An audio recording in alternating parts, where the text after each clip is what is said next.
ada event ayam goreng kat sini ya. Ayam Legendary. Dengan kata ada 8 jenis ayam terbaik dekat Malaysia. Diorang cakap kedai ni, Hotbird ni paling pedas dia punya ayam Let's go. Ni spicy level yang paling pedas, Reaper.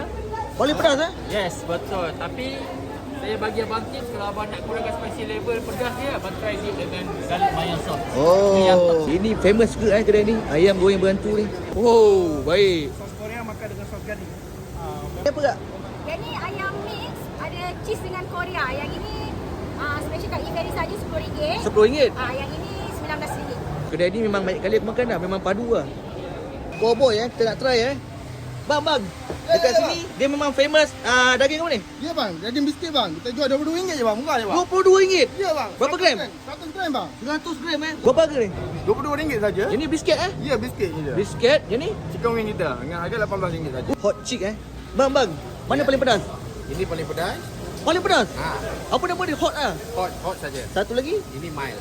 Mild Oh, bang. Ya. Mesin ni daripada Arab Saudi Betul. Ayam apa ni?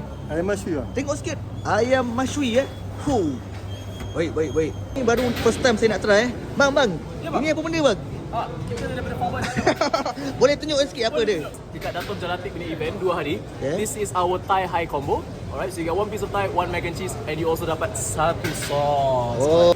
This is the triple tenders combo. So you get 3 piece tenders, you get mac and cheese, one sauce, and you can also choose how spicy you want your tenders. So you can choose ada 3, you can mix, or you can have all same flavor. This one is called the Foul Boys Feast. So we have 1 Thai and 2 piece of tenders and 1 mac and cheese. And macam biasa, you akan dapat sauce juga. Okay, dapat sos. Yes. And you can also choose how spicy you want everything. Ini pun aku dah pernah try ke? Padu ke?